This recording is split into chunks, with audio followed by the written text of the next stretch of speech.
আচ্ছা দেখো, আজকে খুবই গুরুত্বপূর্ণ একটা জিনিস নিয়ে আমরা আলোচনা করব, যেটা অলরেডি তোমাদের আপার প্রাইমারির জন্য তো লাগবেই, তার সাথে সাথে তোমাদের যে স্কুল সার্ভিস কমিশন যে গ্রুপ সিডি এক্সাম রয়েছে তার জন্য কিন্তু ভীষণ গুরুত্বপূর্ণ।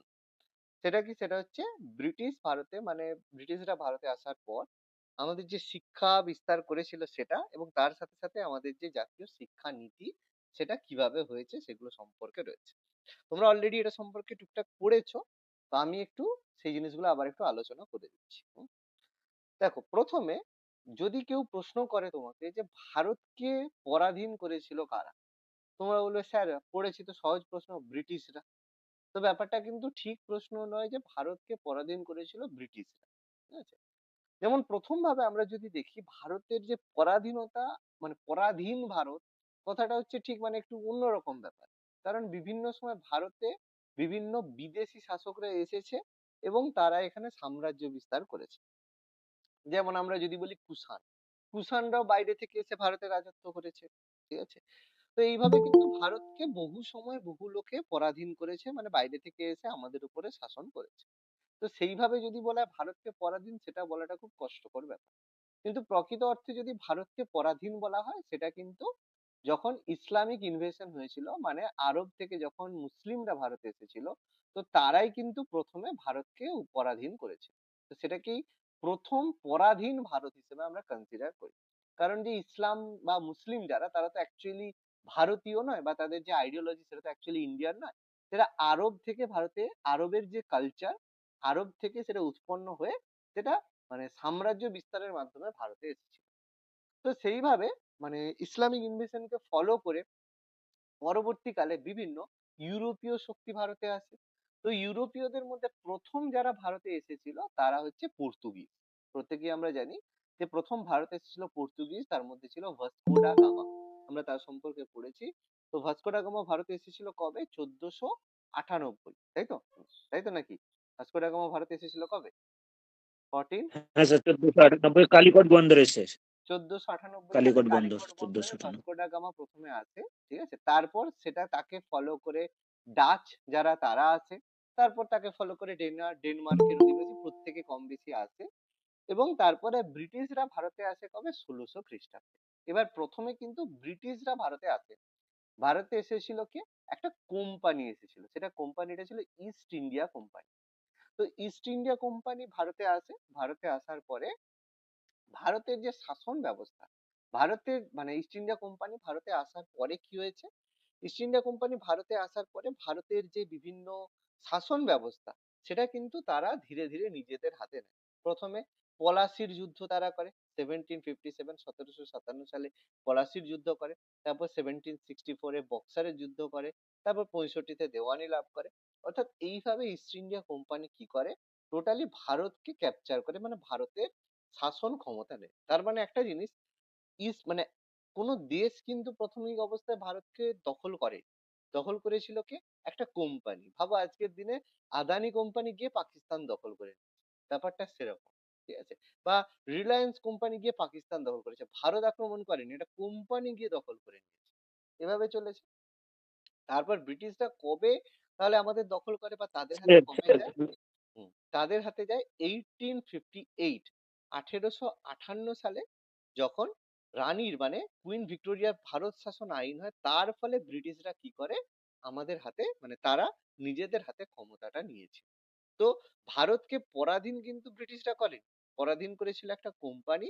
সেখান থেকে ক্ষমতা কি করে ব্রিটিশরা নিজেদের হাতে নিয়েছিল 1858-এ। তো ইস্ট ইন্ডিয়া কোম্পানি যখন ভারতে এরকম ভাবে করে, মানে ভারতে এসে যখন শাসন করতে শুরু করে, তো তারা কিসের জন্য এসেছিল? তারা ব্যবসা করার জন্য এসেছিল, ট্রেড করার জন্য এসেছিল। তো প্রাথমিক অবস্থায় তারা ট্রেড করতো, কিন্তু ধীরে ধীরে তারা কি করে, সম্পদের লুটপাট করা শুরু করে, যে যাতে কোনো রকমের অত্যাচার করে লুটপাট করে এখান থেকে সমস্ত সম্পদকে নিয়ে যাওয়া শুরু করে। এবার এখান থেকে যে নিয়ে যাবে, তো এর জন্য কি দরকার? ভারতে যারা রয়েছে কাজকর্ম করার জন্য লোক দরকার, কিছু কেরানি দরকার, মানে কিছু মানে কর্মচারী দরকার, যারা কি করবে, কাজ করবে। এবার এত লোককে ব্রিটেন থেকে নিয়ে আসা, তারপর আবার তাদেরকে ভারতীয়দের ভাষা শেখানো, এগুলো খুব কষ্টকর ব্যাপার। প্রথম এরকমই করা হতো। দেখছি ইস্ট ইন্ডিয়া কোম্পানির জন্য প্রচুর টাকা লাগছে, প্রচুর অর্থ লাগছে এবং মানে অত লোককে অনেকে আবার আসতেও চাইছে না। কারণ যদি আসে ভারত থেকে ইংল্যান্ড তো খুব একটা কাছে নয়। তা আসতে অনেকদিন সময়, সারা জীবন এখানে কেটে যাবে। তো অনেকে আসতেও চাইছে না। তো সেই কারণে ১ম এ ব্রিটিশ সরকার এভাবে কাজ করত। সেই জন্য ১ম এ যে ভারতীয়বাসীদের শিক্ষার যে একটা প্রয়োজন রয়েছে সেটা কিন্তু তারা ফিল করেনি যে কি দরকার? আমরা ভাই টাকা পয়সা নেবো, চলে যাবো, কোনো সমস্যা নেই। পরবর্তীকালে তারা যখন দেখলো যে না এটা করতে আমাদের প্রচন্ড অসুবিধে হচ্ছে, তখন তারা কি করলো একটা শিক্ষা ব্যবস্থা চালু করলো। কি শিক্ষা ব্যবস্থা? তারা এটাই চালু করলো যে কম মাইনে দেবে। এবার যদি ভারতীয়দেরকে সেই কাজ করায় তাহলে মাইনে কম দিতে হবে এবং তাদেরকে কি করতে হবে? কিছু না, শুধু ইংরেজি শিক্ষা, ইংরেজি ভাষা শিখিয়ে দিতে হবে। তাহলে তারা নিজেদের ভাষা তো জানে, নিজেদের ভাষায় সাধারণ লোকের সাথে স্যার কমিউনিকেশন করবে। হুম, বলো। স্যার হুম, বলো।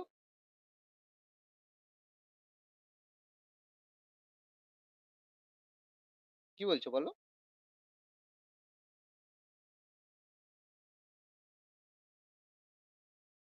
স্যার বলে দিল। স্যার ইস্ট ইন্ডিয়া কোম্পানি কত সালে ভারতে আসে স্যার? ১৬০০ খ্রিস্টাব্দে 1600, ১৬০০ খ্রিস্টাব্দে ইস্ট ইন্ডিয়া কোম্পানি ভারতে আসে।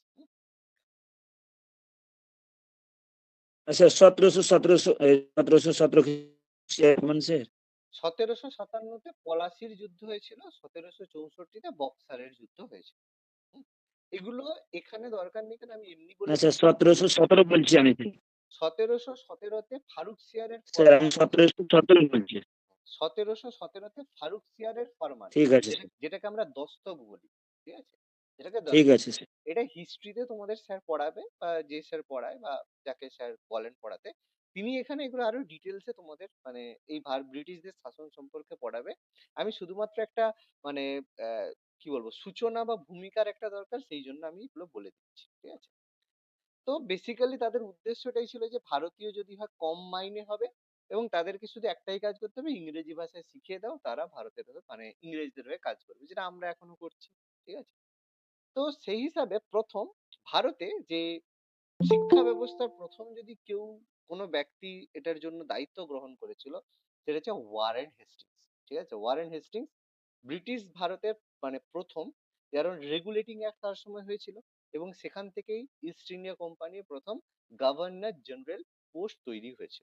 আমরা পড়েছি বাংলার প্রথম গভর্নর জেনারেল পোস্ট হয় ওয়ারেন হেস্টিংস হয়েছিল। তো আজকের দিনে ওয়ারেন হেস্টিংসকে আমাদের কিছুটা হলেও থ্যাঙ্কফুল মানে কৃতজ্ঞতা জানানো দরকার। তার কারণ ভদ্রলোকের কারণে আজকের দিনে আমরা ইতিহাস পড়তে পারছি।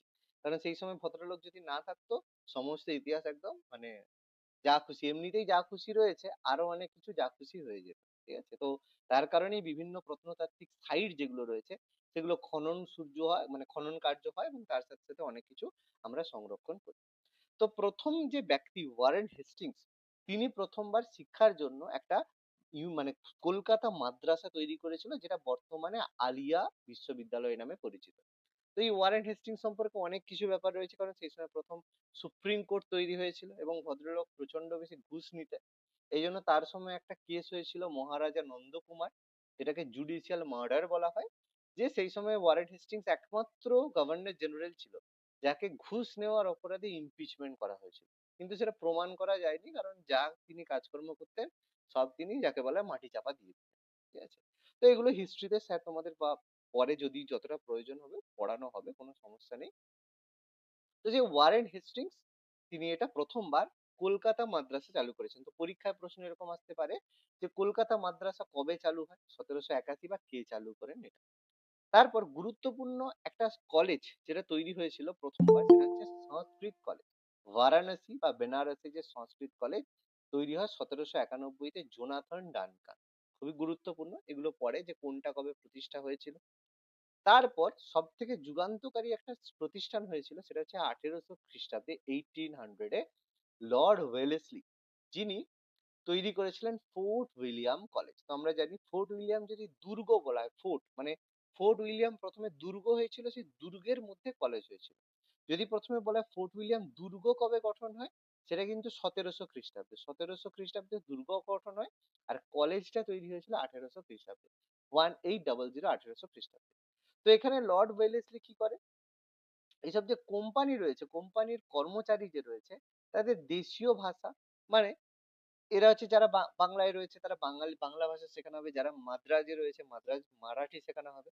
তো দেশীয় ভাষা এবং আদব কায়দা মানে যেভাবে তারা কথা বলে শেখার জন্য কলকাতায় চালু করেছিল ফোর্ট উইলিয়াম কলেজ। কারণ প্রথমে কলকাতা ছিল ক্যাপিটাল এবং যত প্রেসিডেন্সি ছিল, 4টে প্রেসিডেন্সি ছিল, কলকাতা, বোম্বে, মাদ্রাজ, 3টে প্রেসিডেন্সি ছিল, কলকাতা, বোম্বে এবং মাদ্রাজ।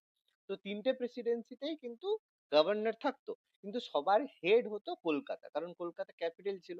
তো লর্ড ওয়েলেসলি সেই সময় ফোর্ট উইলিয়াম কলেজ চালু করেছিল, কিন্তু কিছুদিন পরে এটা একটা গন্ডগোল সৃষ্টি হয়ে কিছুদিন পরে এটা বন্ধ হয়ে যায়। ঠিক আছে, কিন্তু প্রথমবার এটা পরীক্ষায় পড়তে পারে ফোর্ট উইলিয়াম কলেজ কবে হয়েছিল? 1800 তো একটা খ্রিস্টাব্দে। কথা বলবো। হুম হুম, বলো বলো। তো তাহলে ব্রিটিশদের হাতে প্রথম ভারতবর্ষের বুকে কলকাতা মাদ্রাসায় প্রতিষ্ঠা পায়। কি বলছো আরেকবার বলো। তাহলে ভারতবর্ষের বুকে, পরাধীন ভারতবর্ষের বুকে ব্রিটিশদের হাতে প্রথম যেটা প্রতিষ্ঠা পায় সেটা কলকাতা সেটা মাদ্রাসা। কলকাতা মাদ্রাসা, একদম কলকাতা মাদ্রাসা সবার প্রথম। হুম, আচ্ছা। এরপর মানে ব্রিটিশরা মানে ইস্ট ইন্ডিয়া কোম্পানি কিন্তু যখন স্যার আমরা বাংলা সাহিত্যে জানতাম, হ্যাঁ বলো বলো। আমরা বাংলা সাহিত্যে জানতাম যে 1800 খ্রিস্টাব্দে মানে Lord Wellesley fort William college করেন, ওটাই প্রথম শিক্ষা ব্যবস্থা শুরু। ঠিক আছে তাহলে স্যার। তাহলে ক্যালকাটা মাদ্রাসা 1781 ওটা কিছু নয় নাকি, মানে ওটা তো রয়েছে নাকি না নেই? ওটা তো শিক্ষা প্রতিষ্ঠান একটা। বারাণসীতে সংস্কৃত কলেজ তো তার আগে। ফোর্ট উইলিয়ামটা ছিল একটা একটা বিস্তারিত মানে সবার জন্য, মানে কর্মচারীদের জন্য। এটা কি ছিল? ব্যক্তিগত উদ্যোগে। ওয়ারেন হেস্টিংস করেছে এই জায়গার জন্য, জোনাথন ডানকান, সংস্কৃত কলেজে যেসব হিন্দু যেসব রয়েছে তাদের শিক্ষার জন্য, এগুলো ব্যক্তিগত উদ্যোগে ছিল। ওয়েলেসলি যেটা ছিল সেটা একদম মানে ইস্ট ইন্ডিয়া কোম্পানির সরকারি উদ্যোগে তৈরি হয়েছিল 1800 খ্রিস্টাব্দে। হুম, এবার ইস্ট ইন্ডিয়া কোম্পানি সব থেকে বেশি নড়ে চড়ে উঠেছিল কবে? 1813 খ্রিস্টাব্দে, যখন চার্টার অ্যাক্ট, সেই চার্টার অ্যাক্ট আমরা জানি যেটাকে সনদ আইন বলা হয়, যেটা প্রতি 20 বছর অন্তর রিনিউ করা হতো। 1791, তারপর 1811, 1793, 1813, 1833, 1853, প্রতি 20 বছর অন্তর চার্টার অ্যাক্ট হতো, সনদ আইন হতো। তো সেই 1813 চার্টার অ্যাক্টে প্রথমবার বার্ষিক 1 লক্ষ টাকা ধার্য করা হয়েছিল কিসের জন্য? শিক্ষার মান উন্নয়নের জন্য। যে ভারতের যে শিক্ষার মান উন্নয়নের জন্য 1 লক্ষ টাকা বরাদ্দ হয়। কিন্তু এটা আবার কিন্তু তখন খরচ হয়নি, অনেকদিন পরে খরচ হয়েছিল। কেন খরচ হয়নি? তার কারণ ছিল যে প্রাচ্যবাদী আর পাশ্চাত্যবাদী যেসব মানে যারা শিক্ষক মানে শিক্ষক নয়, প্রাচ্যবাদী এবং পাশ্চাত্যবাদী যারা হচ্ছে সেই সময় তৎকালীন হচ্ছে বুদ্ধিজীবী ছিল, তাদের মানে গন্ডগোলে ব্যাপারটা হচ্ছে কেউ কেউ চাইছে যে বাবু না আমাদের এখানে শিক্ষাটা হবে ইংলিশে, মানে যা পড়াশোনা হবে সব ইংরেজি ভাষায় পড়াশোনা হবে বা ল্যাটিন ভাষায় পড়া হবে, সেটা হবে পাশ্চাত্যবাদী, মানে যারা চাইছে পাশ্চাত্য ভাষায় শিক্ষা হবে। কেউ কেউ বলছেন না, আমাদের দেশীয় ভাষা সংস্কৃত হিন্দি এই ভাষায় পড়া হবে, তারা হবে প্রাচ্যবাদী। মানে কেউ হবে পাশ্চাত্যবাদী, কেউ হবে প্রাচ্যবাদী। যেমন পাশ্চাত্যবাদীদের মধ্যে রাজা রামমোহন রায় ছিল, বিদ্যাসাগর ছিল, এরা চাইতো যে বাবু যা পড়াবে ইংরেজি ভাষায় পড়ানো হবে। ঠিক আছে, তো এদের মধ্যে একটা গন্ডগোল কোন ভাষায় হবে, এই জন্য টাকা ধার্য করা হলেও বহুদিন কিন্তু এই টাকা কাজ করা হয়নি। ও কিছুদিন অনেক পরে 1817 পরে এটা তারপরে কার্যকরী বা এটার ইউজ করা হয়েছে। তো প্রথমবার 1817-তে, এটা খুবই গুরুত্বপূর্ণ যেটা আমাদের পরীক্ষায় পড়ে, হিন্দু কলেজ, কলকাতায় হিন্দু কলেজ কবে প্রতিষ্ঠা হয়? যেটা 1817-তে ডেভিড হিউম প্রতিষ্ঠা করেছিল, যেটা বর্তমানে প্রেসিডেন্সি ইউনিভার্সিটি নামে পরিচিত। এবার 1835-এ ইংরেজি ভাষাকে ভারতের উচ্চশিক্ষার মাধ্যম হিসেবে ঘোষণা করা হয়। যে বাবু ইংরেজি ভাষায় তুমি যদি পড়ো, উচ্চশিক্ষায় যদি শিক্ষিত হতে চাও, বাবু তোমাকে ইংরেজি ভাষাতেই পড়াশোনা করতে হবে। ফলে ইংরেজি ভাষার গুরুত্ব আরো বেশি হয়েছিল। তবে সবচেয়ে বড় যেটা ছিল উডেড ডেসপ্যাচ, পেছনে পরপর নিচে আছে, এগুলো সম্পর্কে আমি বলে দিচ্ছি। তো সবচেয়ে বড় যেটা ছিল সেটা হচ্ছে উডেড ডিসপ্যাচ 1854-তে। কি ছিল? যেটাকে আমাদের বলা হয় ব্রিটিশ ভারতের শিক্ষায় ম্যাগনা কাটা বা মহাসনদ। ম্যাগনা কাটা কথাটার অর্থ যে যেখানে প্রথমবার কোনো জিনিসের উপরে, ম্যাগনা কাটা এই সেন্সে কোনো জিনিসকে বলা হয় যেটা ছিল মানে কোনো কিছু মানে এতটা দেওয়ার প্রয়োজন নেই কিন্তু এতটা মানে হলে, মানে সাপোজ ধরো হঠাৎ করে তুমি লটারি কেটেছো, ভাবছো আমি যদি 1,000 টাকার একটা লটারি লেগে যায়, তাহলে তুমি এই করবে সেই করবে। এবার তুমি দেখলে তোমার হঠাৎ করে লটারি লেগে গেল, তুমি 1 কোটি টাকা জিতে গেলে। তাহলে কি হলো, তুমি তুমি যেটা চাইছো তার থেকেও বেশি যদি কিছু পেয়ে যাও, সেটাকে ম্যাগনা কাটা বা মহাসনদ বলা হয়। মানে অনেক কিছু যদি কোনো কিছু দেওয়া হয়, সেটাকে ম্যাগনা কাটা বলা হয়।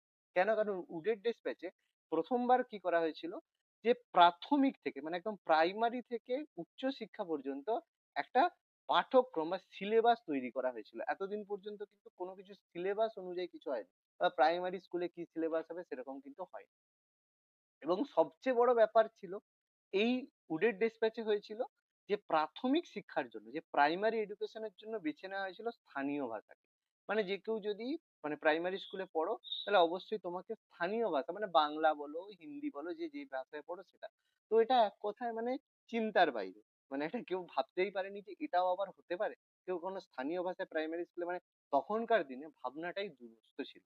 সেই কারণে বলা হয়েছে যে প্রাথমিক শিক্ষায় স্থানীয় ভাষাকে গ্রহণ করা, আর উচ্চশিক্ষায় তো ইংরেজি ভাষা ছিল, এটা অলরেডি আগে থেকেই ছিল। কিন্তু প্রাথমিক শিক্ষায় যে স্থানীয় ভাষা, এটা প্রথম উডের ডেসপ্যাচের মাধ্যমে করা।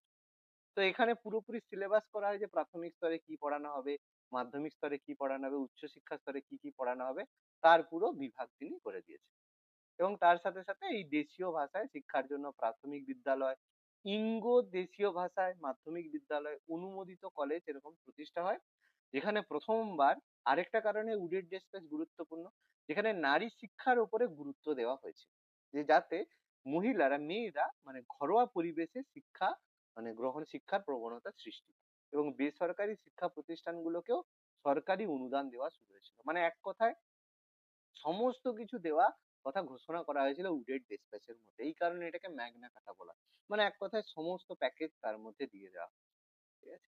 তো এই বেসিসেই আমাদের 1857 সালে আমাদের ইউনিভার্সিটি প্রতিষ্ঠা হয়। তার মধ্যে প্রথমে কলকাতা ইউনিভার্সিটি, তারপরে বম্বে ইউনিভার্সিটি, তারপরে মাদ্রাজ ইউনিভার্সিটি। কারণ তিনটে প্রেসিডেন্সি ছিল, তিনটে প্রেসিডেন্সিতে ইউনিভার্সিটি এবং শিক্ষক প্রশিক্ষণের জন্য, যে আমাদের বিএড, শিক্ষক প্রশিক্ষণ মানে বিএড, তার জন্য উপযুক্ত প্রতিষ্ঠানও তৈরি করা হয়। আর কারিগরি শিক্ষারও গুরুত্ব হয়। এই কারণে উডের ডেসপ্যাচ খুবই গুরুত্বপূর্ণ ছিল তৎকালীন সময়। এবার তারপরে আমাদের কমিশনের মধ্যে একটা ছিল হান্টার কমিশন, যেটা প্রত্যেকেই জানি। লর্ড রিপনের সময় প্রথম হান্টার স্যার একটা কথা বলতাম স্যার। বলো বলো বলো। স্যার একটা কথা বলতাম স্যার, এই ইঙ্গো দেশীয় ভাষা মাধ্যমিক বিদ্যালয় মানে স্যার, ইঙ্গো আচ্ছা মানে কি স্যার এখানে? আচ্ছা, এখানে একটু বলে দিচ্ছি। এটা বলছে যখন ইঙ্গো দেশীয় ভাষা বলতে আমরা অ্যাংলো ইন্ডিয়ান কথাটা শুনেছি। Anglo Indian. হ্যাঁ স্যার শুনেছি। আচ্ছা, এই অ্যাংলো ইন্ডিয়ান ব্যাপারটা কি? দেখো, ব্যাপারটা কি হয়েছিল, তো প্রথম থেকে কি হয়েছে, ব্রিটিশরা তো ভারতে এসে মানে কাজ করা শুরু করলো ইস্ট ইন্ডিয়া কোম্পানি। কিন্তু এত ব্রিটিশরা ভারতে এলে তাহলে হচ্ছে নিয়ে আসা তো কষ্ট করে, বা তারা এখানে আসার পরে এবার ব্রিটিশরা মানে কোনো যদি লোক যদি কাজ করতে আসে, তার সাথে সাথে ইংল্যান্ড থেকে তো কোনো মেয়ে আসতে চাইছে না যে আমি যাবো, আমার সারা জীবন ভারতে কাটবে। তো ওসব চলবে না। ওই জন্য অনেক মানে ব্রিটিশ পুরুষ যারা চাকরির জন্য ইন্ডিয়া এসেছিল, তারা কি করেছিল, এখানকার যেসব ভারতীয় মহিলারা ছিল তাদেরকে বিবাহ করেছিল, এরকম প্রচুর বিয়ে করেছিল। এর ফলে কি হলো, তাদের যে বাচ্চা হবে বা পুত্র হবে, সে কি হবে, তার বাবা হবে ইংরেজ, মা হবে বাংলা। তো ফলে এই যে বাচ্চাগুলো হচ্ছে, এদেরকে বলা হতো ইবু। ফলে এদের একটা কমিউনিটি তৈরি হলো, এদেরকে বলা হতো অ্যাংলো ইন্ডিয়ান। মানে তার বাবা ইংরেজ, মা ভারতীয়। তো এরা যে ভাষাটা বলবে, এরা কিরকম ভাষা শিখবে, এরা ইংরেজি ভাষাও শিখবে আর দেশীয় ভাষাও শিখবে। মানে এদের ভাষার মধ্যে একটা বাংলা ইংরেজির একটা টান লক্ষ্য করা যাবে। সেটাই বলছি ইঙ্গো দেশীয় ভাষা।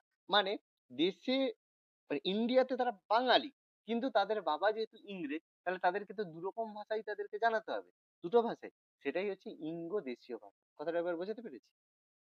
ইংরেজ, ইংরেজ আর দেশীয় ভাষা, যে ভাষা মানে ইংল্যান্ডের লোক এলো বাংলায়, তাহলে সে বাংলা আর হচ্ছে ইংরেজি ভাষা জানতে হবে। যদি মাদ্রাজে হয়, তখন মানে তোমার হচ্ছে ইংরেজি আর মাদ্রাজি ভাষা জানতে হবে। এইভাবে হবে ইঙ্গো দেশীয় ভাষা। এইভাবে কিন্তু অ্যাংলো ইন্ডিয়ান কমিউনিটি তৈরি হয়েছিল। পরবর্তীকালে এরা কিন্তু ভারতের স্বাধীনতা সংগ্রামে এরা কিন্তু খুব গুরুত্বপূর্ণ অবদান রেখেছে। ঠিক আছে? এরা অনেকে হচ্ছে শ্যামজি কৃষ্ণ বর্মা, মাদাম কামা থেকে শুরু করে তারপরে অ্যানি বেসান্ত, ঠিক আছে? এরা হচ্ছে প্রত্যেকেই অ্যাংলো ইন্ডিয়ান, দাদাভাই নওরোজি, এরা প্রত্যেকে কিন্তু এই অ্যাংলো ইন্ডিয়ান কমিউনিটি থেকে বিলং করে, যারা আমাদের ভারতের স্বাধীনতা সংগ্রামে কিন্তু এদের যথেষ্ট গুরুত্ব রয়েছে। এই কারণে এতদিন পর্যন্ত লোকসভায় কিন্তু এদের জন্য 2টো সিট রিজার্ভ থাকতো, কিন্তু অলরেডি এটা আর বন্ধ করে দেওয়া হয়েছে। আর কোনো সিট কিন্তু রিজার্ভ। ক্লিয়ার হয়েছে অ্যাংলো ইন্ডিয়ান বা এই ভাষাটা সম্পর্কে? হ্যাঁ স্যার। এবার তারপর হচ্ছে লর্ড রিপন আমাদের একটা কমিশন, হান্টার কমিশন গঠন করেছিল 1882-তে। তো লর্ড রিপন হচ্ছে সব থেকে ভালো ভাইসরয় আমরা বলে থাকি, যে ভারতে যত ভাইসরয় এসেছে তার মধ্যে সবচেয়ে ভালো লর্ড রিপন। আর তার আগে এসেছিল সবচেয়ে খারাপ লর্ড লিটন। লিটন সবচেয়ে খারাপ আর রিপন সবচেয়ে ভালো। তো এই রিপন ভারতের শিক্ষানীতির জন্য একটা হান্টার কমিশন গঠন করেছিল 1882, যেটা আমাদের হচ্ছে মাধ্যমিক শিক্ষা, সাক্ষরতা, নারী শিক্ষা সবের উপরে গুরুত্ব আরোপ করেছিল। এখানে শুধু কবে হয়েছিল হান্টার কমিশন বা ভাইসরয় কে ছিল সেটা মনে রাখলেই হবে। তো হান্টার কমিশনের সুপারিশ অনুযায়ী আমাদের কলকাতা, বোম্বে, মাদ্রাজের পরে পাঞ্জাব ইউনিভার্সিটি তৈরি হয় 1882-তে, আর এলাহাবাদ ইউনিভার্সিটি তৈরি হয় 1887-তে। এটাই হান্টার কমিশনের সুপারিশে গঠিত। তারপরে হয় ভারতীয় বিশ্ববিদ্যালয় আইন 1904। তাহলে কে এসে গেছে? Lord Curzon. লর্ড কার্জন তখন ভাইসরয় ছিলেন।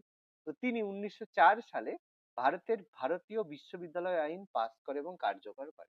তো এটা বেসিক্যালি ছিল র্যালে কমিশনের সুপারিশ অনুযায়ী। টমাস র্যালে ছিল। তো তিনি 1901 সালে সিমলা শিক্ষা সম্মেলনে এই র্যালে কমিশন গঠন করে। তো র্যালে কমিশনের সুপারিশ অনুযায়ী ভারতের বিশ্ববিদ্যালয় আইন পাস হয়েছিল। তো মনে রাখবে এই কমিশনে একজন ভারতীয় সদস্য ছিল, যেটা হচ্ছে গুরুদাস বন্দ্যোপাধ্যায়। তো পরীক্ষায় আসে যে ভারতীয় বিশ্ববিদ্যালয় আইনে বা র্যালে কমিশনের একমাত্র ভারতীয় সদস্য কে ছিল, তখন নাম বলতে হবে গুরুদাস বন্দ্যোপাধ্যায়। ঠিক আছে? এটা বিশ্ববিদ্যালয়ের ফেলোদের মনোনীত করার অধিকার পায়। ফেলো বলতে মানে যারা বিভিন্ন ফেলোশিপ দেওয়া হয়। ফেলোশিপ মানে তুমি এই কাজটা করবে, মানে মেম্বার, একটা সদস্য পদ দেওয়া হয়, তুমি এইখানের ফেলো, তার মানে তুমি এখান থেকে এই এই সুবিধে পাবে। মানে এটা জেনারেলি খুব বিশিষ্ট ব্যক্তি যারা হয় তাদেরকে ফেলোশিপ দেওয়া হয়, মানে সম্বর্ধনা টাইপের একটা ব্যাপার। মানে তুমি কি করেছো, এখানের জন্য একটা ভালো কাজ করেছো বা কোনো কিছু একটা ভালো কাজ করেছো, তোমাকে ফেলোশিপ দেওয়া হলো, মানে এখান থেকে কিছু সাহায্য করা হবে। তুমি এখানে এসে যে কোনো সময় লাইব্রেরি অ্যাক্সেস করতে পারো, বা এই বিশ্ববিদ্যালয়ে তোমার মনে হয় তুমি গেস্ট লেকচারার হিসেবে আসতে পারো, এগুলোকে ফেলোশিপ বলা হয়। ঠিক আছে? বেসরকারি কলেজগুলির উপরে বিশ্ববিদ্যালয় নিয়ন্ত্রণ শুরু করে, আর গভর্নর জেনারেল ইন কাউন্সিলের ক্ষমতা দেওয়া হয় এবং কলেজগুলির মধ্যে বাঁটোয়ারা দেওয়া হয়। এটা খুব বেশি দরকার নেই ব্যাপারটা। তো এখান থেকে পড়তে হবে কি, বাস বিশ্ববিদ্যালয় আইনের সময় ভাইসরয় কে ছিলেন? Lord Curzon. কত খ্রিস্টাব্দে বিশ্ববিদ্যালয় আইন পাস হয়? 1904 সালে। আর র্যালে কমিশন কবে গঠিত হয়? 1901 সালে র্যালে কমিশন গঠন করা হয়। তো বিশ্ববিদ্যালয় আইন কোন কমিশনের সুপারিশ হয়? র্যালে কমিশনের। র্যালে কমিশনের একমাত্র ভারতীয় সদস্য কে ছিলেন? গুরুদাস বন্দ্যোপাধ্যায়। ব্যাস এইটুকু পড়লেই হবে, খুব বেশি কিছু নেই। এবার তারপরে Sadler commission. Sadler commission sir আপনি যখন পিডিএফটা দেবেন, হ্যাঁ বলো। স্যার বলছি যে আপনি যখন পিডিএফটা দেবেন এই যে দাগগুলো দিচ্ছেন এগুলো যেন থাকে, হ্যাঁ, হ্যাঁ এগুলো থাকে তাহলে তো, সুবিধা হয় স্যার। এগুলো থাকে তো, পিডিএফ এ থাকে না? হ্যাঁ থাকে তো, থাকা অবস্থাতেই আমি দিই তো। আচ্ছা, তো এরপর হচ্ছে স্যাডলার কমিশন 1917। তো 1917 সালে কলকাতা বিশ্ববিদ্যালয়ের কার্যকর্ম পরিচালনা করার জন্য পর্যালোচনা করার জন্য গঠিত হয় স্যাডলার কমিশন। মানে যে ক্যালকাটা ইউনিভার্সিটি তৈরি করা হয়েছে 1904-এ, ঠিকঠাক কাজ করছে তো দেখার জন্য তৈরি হয় স্যাডলার কমিশন। এখানে দুজন ভারতীয় সদস্য ছিল, একটা হচ্ছে স্যার আশুতোষ মুখার্জি, আমরা নাম শুনেছি, আর জিয়াউদ্দিন আহমেদ। এই দুজন ব্যক্তি দুজন ভারতীয় সদস্য। তো এটা একটা প্রচন্ড গুলিয়ে যাওয়ার ব্যাপার। স্যাডলার কমিশনকে বলা হয় কলকাতা বিশ্ববিদ্যালয় কমিশন। দেখো দুটোর মধ্যে পার্থক্য, একটা হচ্ছে ভারতীয় বিশ্ববিদ্যালয় আইন, মানে র্যালে কমিশনকে বলা হয় ভারতীয় বিশ্ববিদ্যালয় আইন, কারণ এই আইন অনুযায়ী পাস হয়। আর স্যাডলার কমিশনকে বলা হয় কলকাতা বিশ্ববিদ্যালয় কমিশন। তো দুটোর মধ্যে যেন ভুল দিয়ে না যায়। এটা বলতে পারে যে কলকাতা বিশ্ববিদ্যালয় কমিশন কবে গঠিত হয়েছিল। এবার তুমি ভাববে কলকাতা বিশ্ববিদ্যালয় কমিশন মানে ওই তো 1904-এ কলকাতা ইউনিভার্সিটি ওটা হয়েছিল, মানে 1904, একদম করবে না। কলকাতা বিশ্ববিদ্যালয় কমিশন মানে স্যাডলার কমিশনের কথা বলা হচ্ছে, 1917-র কথা বলা হচ্ছে, 1970। ওকে, খুব গুরুত্বপূর্ণ, এটা পরীক্ষায় আসে। হুম? এখানে সুপারিশ কি, যে ইন্টারমিডিয়েটের পরে আরো 3 বছরের কোর্স ভর্তি করা হবে, নারী শিক্ষার উপরে অধিক গুরুত্ব দেওয়া হবে, বিশ্ববিদ্যালয়গুলির নিজস্ব ক্যাম্পাস থাকবে, আবাসিক বোর্ডিং সুবিধা থাকবে, এইসব ব্যাপার। এক্সট্রা আর কিছু লাগবে না, সুপারিশ গুলো শুধু দেওয়া রয়েছে। এবার হচ্ছে হার্টগ কমিশন। হার্টগ কমিশন 1929-এ করা হয়। যেখানে কি বলা হয় হার্টগ কমিশন জাতীয় স্তরে প্রাথমিক শিক্ষার গুরুত্বের কথা বলেছিল এবং এই সঞ্চয় এবং উন্নয়ন তহবিলের উপরে জোর দেয়। এটা দরকার নেই, শুধু হার্টগ কমিশনের সাল 1929 এটা করলেই হবে। সাল্ডার কমিশনের সাল ভীষণ গুরুত্বপূর্ণ, সালটা আমাদের পড়ে। এবার একটা গুরুত্বপূর্ণ যেটা আমাদের প্রচুরবার পরীক্ষা এসেছে, মানে এক কথায় মানে পরীক্ষার একটা ফেমাস মানে পছন্দের প্রশ্ন, কি যে বুনিয়াদী শিক্ষা পরিকল্পনা কত খ্রিস্টাব্দে হয়েছিল বা বুনিয়াদী শিক্ষা পরিকল্পনার সাথে কোন ব্যক্তি যুক্ত, এটা খুব মানে ফেমাস পছন্দের প্রশ্ন। তাহলে অবশ্যই বুনিয়াদী শিক্ষা মানে স্যার মহাত্মা গান্ধী। মহাত্মা গান্ধী। একদম সুন্দরভাবে দেওয়া আছে দেখো। 1937 1937 সালে মহাত্মা গান্ধী প্রথম হরিজন পত্রিকায় এই শিক্ষা পরিকল্পনার কথা বলে। তো এটা পরীক্ষায় এভাবে আছে যে প্রথম বুনিয়াদী শিক্ষা পরিকল্পনা কোন পত্রিকায় প্রকাশিত হয়েছিল, বা এটাকে বলা হয় ওয়ার্ধা কিংবা ওয়ার্ধা পরিকল্পনা। পরীক্ষা আছে যে ওয়ার্ধা পরিকল্পনা প্রথম কোন পত্রিকায় প্রকাশিত হয়েছিল, বলতে হবে হরিজন পত্রিকা। বা ওয়ার্ধা পরিকল্পনা প্রথম কোন ব্যক্তি প্রকাশ করে, তখন মহাত্মা গান্ধী। যেভাবে খুশি প্রশ্ন আসতে পারে, ঠিক আছে।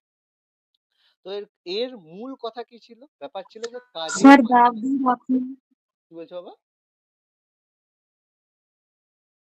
বলছি দাগ দিয়ে রাখুন ওইগুলো, মানে আমাদের পড়তে সুবিধা হবে আর যখন আমরা প্রিন্ট আউট বের করবো আর কি। এই তো দাগ দিয়ে দিচ্ছি তো, এই তো এখানে সব দাগ। দাগগুলো যেন হ্যাঁ থাকে হ্যাঁ, দাগ স্যার। থাকবে, দাগ থাকবে তো, অবশ্যই থাকবে। হ্যাঁ, এর আগের গুলোতে স্যার দাগই নেই, শুধু শিক্ষণের অনুবর্তন তত্ত্বটা যে দাগ আছে, নাহলে কোনো এতেই দাগ নেই। আর সামাজিকীকরণ, এই আচ্ছা কয়েকটাতেই যা দাগ আছে, নয়তো দাগগুলো তো মানে নেই। আচ্ছা, ঠিক আছে ঠিক আছে, অসুবিধা নেই। তো এখানে বলা হয়েছে যে কাজের মাধ্যমে শিক্ষা, যে যেটা কাজ হবে, যতটা কাজ হবে সেই অনুযায়ী কাজ করতে করতে শেখা হবে, সেটাকেই বলা হয় ওয়ার্ধা পরিকল্পনা।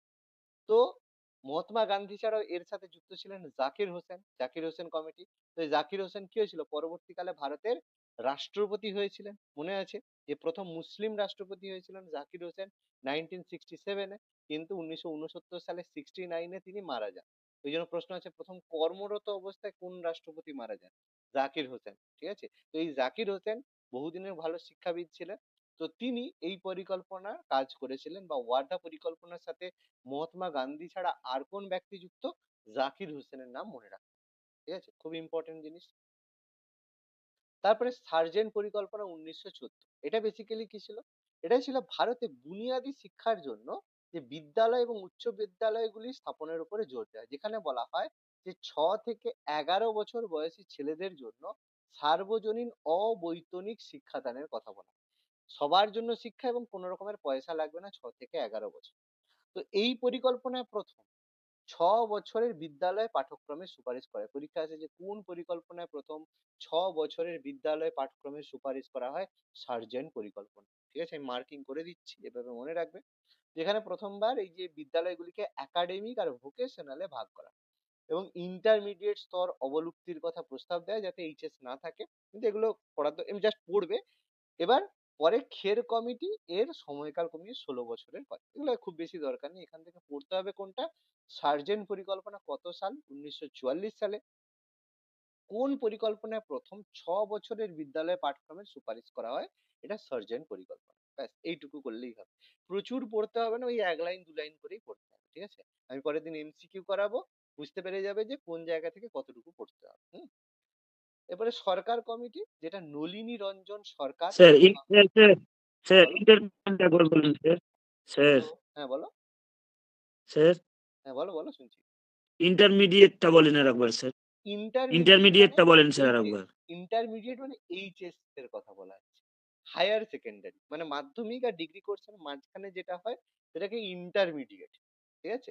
ইন্টারমিডিয়েট মানে এইচএস টাকে তুলে দেওয়ার প্রস্তাব করা হয়েছে, ঠিক আছে, কিন্তু এটা হয়নি, কারণ আমি এবারেও ব্যাপারটা অনেকটা হয়েছে, ঠিক আছে। এটা ইন্টারমিডিয়েট মানে এইচএস স্তরের কথা বলা হচ্ছে। সরকার কমিটি, এটা 1950 সালে হয়েছিল, যেটা উচ্চতর কারিগরি প্রতিষ্ঠার জন্য তৈরি হয়েছিল। পরীক্ষা আছে যে কোন কমিটি গঠন করা হয়েছিল উচ্চতর কারিগরি প্রতিষ্ঠান তৈরির জন্য। বাইরে থেকে পরীক্ষা আছে যে ভারতের প্রথম আইআইটি কোনটা, মনে জানো খড়গপুর আইআইটি প্রথম, যেটা 1950 সালে গঠিত হয়েছিল।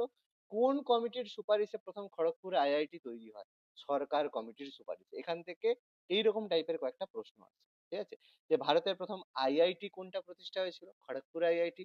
কবে হয়েছিল, 1950। কোন কমিটির সুপারিশে হয়েছিল? সরকার কমিটি বা নলিনী রঞ্জন সরকার, নামটা শুধু মনে রাখবে এটা। সরকার কমিটি ছোট মনে হতে পারে, কিন্তু এটা থেকে খুব পছন্দের কিছু প্রশ্ন কিন্তু আসে। ওকে, এবার ভারতের নানা শিক্ষা কমিশন, এগুলো তোমরা পড়েছো বিভিন্ন বইতে, খুব বেশি আমি এখানে পড়ার কথা বলবো না, ইম্পর্টেন্ট জায়গাগুলো পড়বে। প্রথম আমাদের রাধাকৃষ্ণন কমিশন। কমিশন আমরা জানি সর্বপল্লী, ডক্টর সর্বপল্লী রাধাকৃষ্ণনকে আমরা জানি আমাদের জাতীয় শিক্ষক। তার আমরা জন্মদিন কবে গো রাধাকৃষ্ণনের? মনে আছে তো নাকি? 5ই September sir, September 5th September. 5ই সেপ্টেম্বর। 5th সেপ্টেম্বর তার জন্মদিন আমরা হচ্ছে শিক্ষা দিবস হিসেবে পালন করি। তো ভারতে যেসব শিক্ষা কমিশন গঠন করা হয়েছিল তার মধ্যে প্রথম হচ্ছে রাধাকৃষ্ণন কমিশন। তো স্বাধীনতা অর্জনের পরে শিক্ষা ব্যবস্থাকে নতুন দৃষ্টিকোণ থেকে বিচার এবং প্রয়োগের উদ্দেশ্যে এই কমিশনের জন্ম হয়েছিল। তো 1948 খ্রিস্টাব্দে 4 নভেম্বর ডক্টর সর্বপল্লী রাধাকৃষ্ণনের সভাপতিত্বে এই রাধাকৃষ্ণন কমিশন গঠন হয়। কত সালে? খুব গুরুত্বপূর্ণ, 1948 সালে। দেখো, এই রাধাকৃষ্ণন কমিশনের আরেকটা নাম হচ্ছে বিশ্ববিদ্যালয় শিক্ষা কমিশন। আবার দেখো, তার মানে গুলোবে কোথায়? কলকাতা বিশ্ববিদ্যালয় কমিশন। সেটা কোন কমিশন ছিল? কলকাতা বিশ্ববিদ্যালয় কমিশন, মনে পড়ছে? এক্ষুনি বললাম যে Sadler commission, Sadler commission Sadler sir, commission Sadler 1917। হ্যাঁ, তো স্যাডলার কমিশন 1917 1917। তো কলকাতা বিশ্ববিদ্যালয় কমিশন বললে স্যাডলার হবে, আবার যদি বিশ্ববিদ্যালয় শিক্ষা কমিশন বলে সেটা হয়ে যাবে রাধাকৃষ্ণ কমিশন। তাহলে বুঝতে পারছো তো গন্ডগোল কোথায় কোথায় হতে পারে। এই জায়গাগুলো গন্ডগোলের জায়গা, খুব কেয়ারফুলি পড়তে হবে। যেটা 1948 সালে, তো এটা 48-এ গঠন হলো, সুপারিশ করে 1949-এ, যার মেম্বারের মধ্যে রাধাকৃষ্ণন ছাড়াও আর কে কে ছিলেন? Doctor Zakir Husain, doctor Tarachand, doctor Meghnad Saha, প্রত্যেকেই জানি, doctor Mudaliar, D Morgan, James Staff আর ডক্টর টিগর, এরা এর মেম্বার ছিল। তো আমরা জাকির হোসেন, রাধাকৃষ্ণনের সঙ্গে জাকির হোসেন, তারাচাঁদ, মেঘনাথ সাহার নাম মনে রাখবো। আর হচ্ছে নির্মল ডক্টর মর্গানের নাম আর জেমস ডাফ, এই দুটো নাম চেষ্টা করবো, যদি মনে থাকে ভালো, না হলে ভুলে গেলেও কোনো সমস্যা। ডাইরেক্ট এরকম প্রশ্ন আসে না, but ঠিক আছে। সুপারিশ খুব বেশি কোনো প্রয়োজন নেই, সবই একই ব্যাপার, কি শিক্ষার মাধ্যম হিসেবে আঞ্চলিক শিক্ষার গুরুত্ব, শিক্ষার মান উন্নয়ন করে এইসব কাজ। শুধু একটা যদি পড়তে চাও পড়বে, যে শিক্ষার মাধ্যম হিসেবে আঞ্চলিক ভাষার গুরুত্ব রাধাকৃষ্ণন কমিশনের মেন মানে প্রধান সুপারিশ ছিল। ঠিক আছে?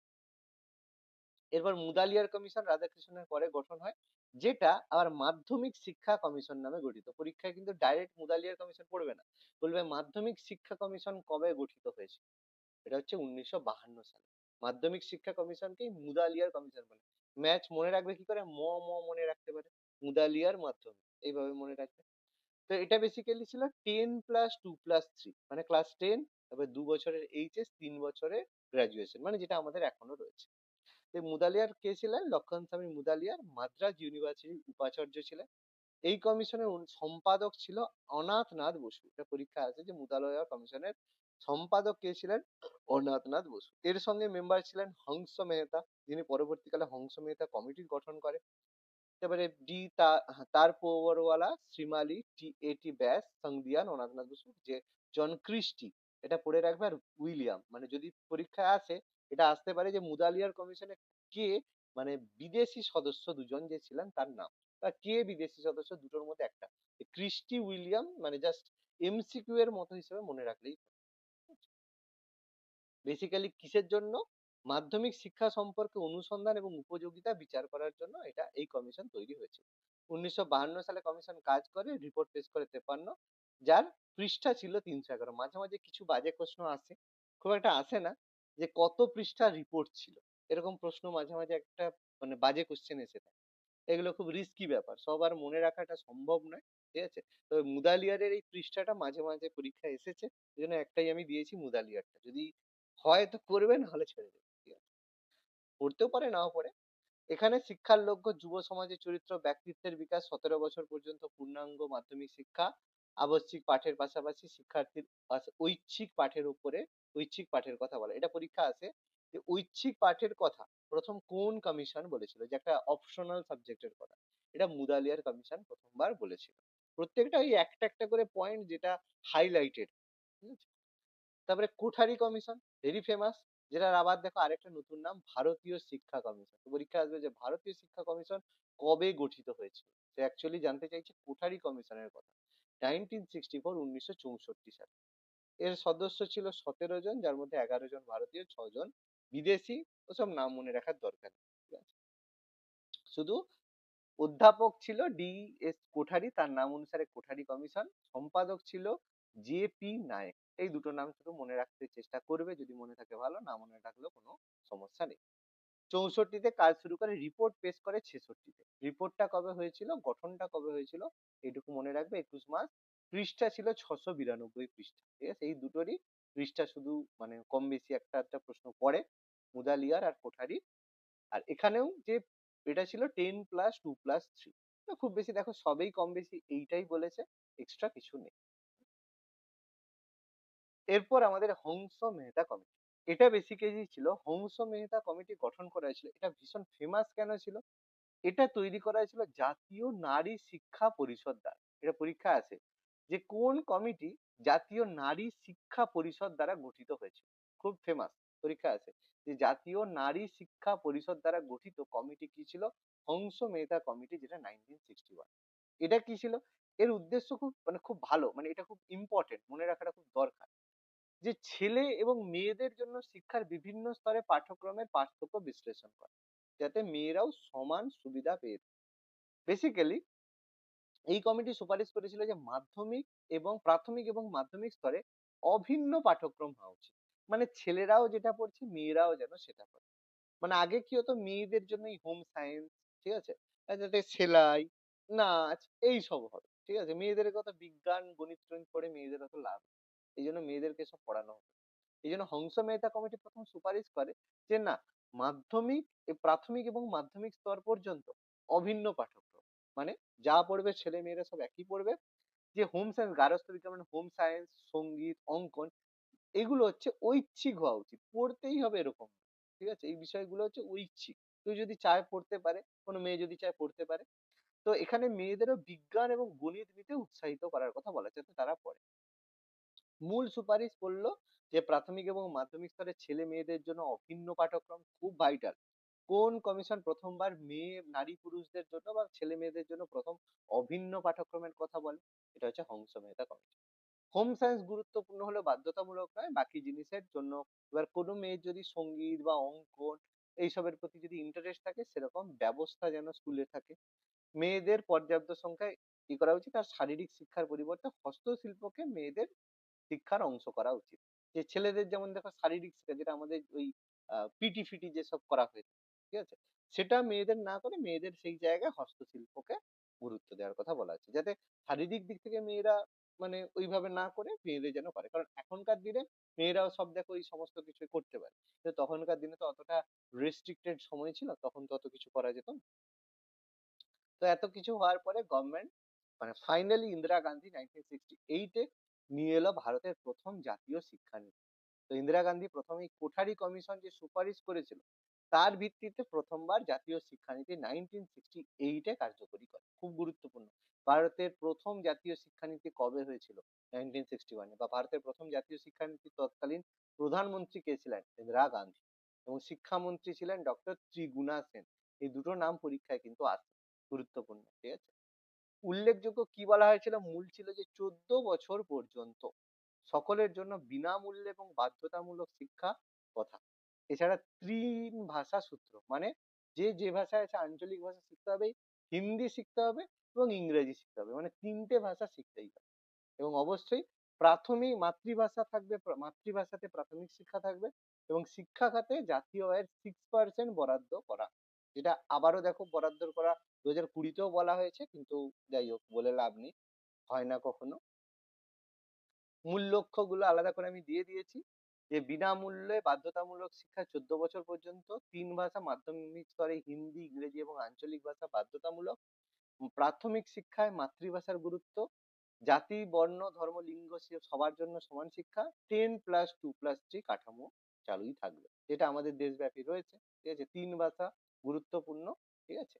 আর বিজ্ঞান প্রযুক্তির উপরে যোগ, শিক্ষক শিক্ষণ এবং জাতীয় আয়ের 6% শিক্ষা খাতে ব্যবহার করার লক্ষ্যমাত্রা করা। প্রথম জাতীয় শিক্ষানীতি এই গল্প। এরপর আমাদের দ্বিতীয় জাতীয় শিক্ষানীতি 1986, রাজীব গান্ধী তার পুত্র এসে এটা করেছিল। যেখানে দরিদ্রদের জন্য ফেলোশিপের ব্যবস্থা করা হয়, মানে দরিদ্রদের যে স্কলারশিপ, যার ফলে আমাদের ইন্দিরা গান্ধী ন্যাশনাল মানে ওপেন ইউনিভার্সিটি প্রথমবার, তো পরীক্ষায় প্রথম আসে যে ওপেন ইউনিভার্সিটি বা মুক্ত বিদ্যালয় বিশ্ববিদ্যালয় গঠন করা হয়েছিল কোন শিক্ষানীতির আন্ডারে? সেটা পড়বে Indira Gandhi national open university, প্রথম ওপেন ইউনিভার্সিটি ছিল এবং এটা দ্বিতীয় শিক্ষানীতির আন্ডারে গঠন। তবে দ্বিতীয় শিক্ষানীতির সবচেয়ে বড় কাজ বা গুরুত্ব ছিল অপারেশন ব্ল্যাকবোর্ড।